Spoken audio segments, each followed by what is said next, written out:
अंजलि आनंद। मुख्यमंत्री हेमंत सोरेन को फिर से जान से मारने की धमकी मिली। सीएम को एक बार फिर ईमेल के जरिए धमकी दी गई। वहीं इस बार ईमेल सर्वर का लोकेशन नीदरलैंड है। ईमेल के साथ ही जमीन संबंधी ब्यौरा भी अटैच किया गया। आपको बता दें कि 8 जुलाई को भी 2 ईमेल के जरिए सीएम को हत्या की धमकी दी गई थी। इस मामले को लेकर साइबर थाना और सीआईडी ने अपने अपने स्तर से जांच शुरू कर दी। वहीं दूसरी तरफ मुख्यमंत्री आवास की सुरक्षा भी बढ़ा दी गई। मुख्यमंत्री आवास के हर एग्जिट और एंट्री प्वाइंट पर अतिरिक्त सुरक्षा बलों की तैनाती भी की गई, जो 24 घंटे में मुख्यमंत्री की सुरक्षा में तैनात है। तो फिर से धमकी दी गई है, हत्या की धमकी, और ईमेल के साथ जमीन संबंधी ब्यौरा भी अटैच किया गया है। हालांकि अब इसे लेकर जांच को और बढ़ा दी गई है, गहन जांच की जा रही है। इसके पहले भी आपको बता दें कि मिल चुकी है हेमंत सोरेन को और ऐसे ही ईमेल के जरिए धमकी मिली थी, लेकिन इस बार जो धमकी मिली है इस बार नीदरलैंड से मिली है और ईमेल के जरिए ही धमकी दी गई है।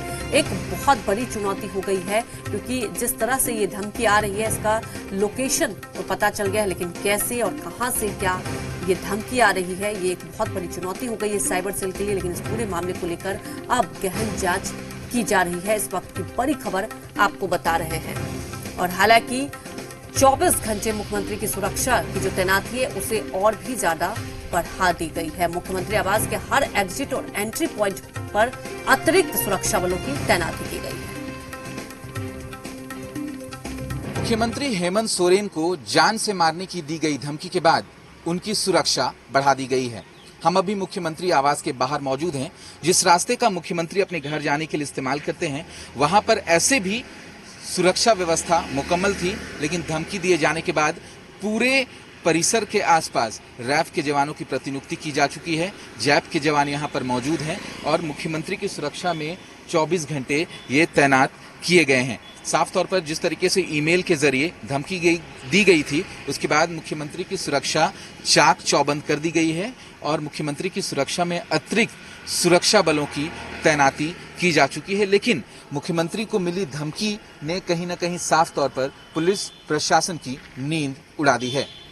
कैमरा पर्सन संजय टोपो के साथ कामरान जलीली, जी मीडिया, रांची। मैं इस खबर पर विशेष जानकारी के साथ हमारे संवाददाता कामरान जुड़ चुके हैं लाइव, और उनके साथ एक्सपर्ट जुड़े हुए हैं, मिनी रानी जो कि साइबर एक्सपर्ट हैं। कामरान, सबसे पहले जानना चाहेंगे कि ये सवाल ये उठता है कि इसके पहले भी धमकी आ चुकी है और आपको लगता है कि बहुत बड़ी चुनौती है, और सबसे एक अहम सवाल आखिर मकसद क्या है, क्यों बार बार धमकी दी जा रही है मुख्यमंत्री को? जी बिल्कुल अंजलि, चुनौती तो साफ तौर पर है, लेकिन सबसे पहले हम अपने दर्शकों को अपडेट कर दें कि जो जानकारी निकलकर सामने आ रही थी कि जो धमकी दी गई है उसका सर्वर नीदरलैंड का है। तो जो जानकारी साइबर थाने से मिली है, साइबर डीएसपी के मुताबिक ये टोटा नोटा ईमेल के जरिए ही धमकी दी गई है और उसका सर्वर नीदरलैंड नहीं बल्कि जर्मनी का है। और इस पूरे मसले पर बात करने के लिए हमारे साथ साइबर एक्सपर्ट मिनी जी मौजूद हैं, उनसे बात करते हैं। मिनी जी, जिस तरीके से दोबारा फिर से धमकी दी गई है, तो किस चीज का इस्तेमाल किया गया और उससे पकड़ पाना कितना आसान है? जी बिल्कुल, जैसा कि आपने ऑलरेडी कहा कि ये जो सर्वर है इनका जर्मनी में लोकेटेड दिखा रहा है। तो जैसे वो हम देखेंगे कैसे आप हुइस पे जाके हमेशा देख सकते हैं कि कौन सा ऑर्गेनाइजेशन का सर्वर कहाँ किस कंट्री में लोकेटेड है। तो यहाँ पे दिखा रहा है आपको कि ये आपका जर्मनी में है। कैसे पता चल रहा है? क्योंकि यहाँ जो फोन नंबर दिया हुआ है वो +49 है। अगर आप +49 कोड सर्च कीजिएगा तो ये आपका जर्मनी का बताता है। साथ ही यहाँ से आपको ये भी पता चल रहा है कि ये जो था वेबसाइट ये क्रिएटेड है आपका 2015 मार्च। तो इससे सारा आपको डिटेल मिलता है। जब आपको एक बार ये मिल गया और उसके बाद जो ऑफ कोर्स ये साइबर पुलिस स्टेशन में एक कार्य हो रहा होगा, जो ईमेल हेडर है वो आपको बताता है कि वो पर्टिकुलर ईमेल आया कहाँ से है। तो उसके लिए आप टूल्स यूज करते हैं, जैसे यहाँ पे भी है ऑनलाइन ईमेल ट्रेसर है। यहाँ पे जब आप किसी भी ईमेल का हेडर डालेंगे तो उसका आईपी एड्रेस आपको पता चल जाता है।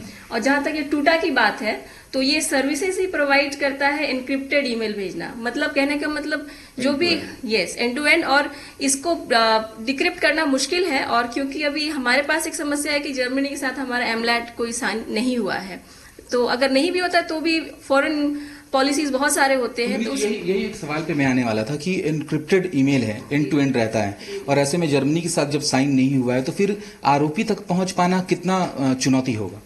देखिए, हमारे पास ईमेल हेडर है, तो ईमेल हेडर से हम कम से कम ये तो पता कर सकते हैं कि किस आईपी से आया है, और उस आईपी का डिटेल्स तो हम पता कर सकते हैं। तो क्या है चांसेस है कि क्योंकि ये बातें आ रही थी कि इनक्रिप्टेड है, इसमें जो सर्वर है वो जानकारी नहीं देता है यूजर का, तो ऐसा पॉसिबल है कि जानकारी यूजर की मिल सके? देखिए, अभी जिस तरह से कोरोना के टाइम पूरा यूनिवर्स एक साथ आया है, बहुत सारे कॉपरेशन है, और अब के डेट में जैसे अब कोविड है, तो अब जो है ये यूनिवर्सल बेसिस में पेंडेमिक है, उसी तरह से हमारा पेंडेमिक ने हमारे इसको एक साइबर स्पेस को एक चीज बता दिया है कि ये वर्ल्ड एक कम्युनिटी है।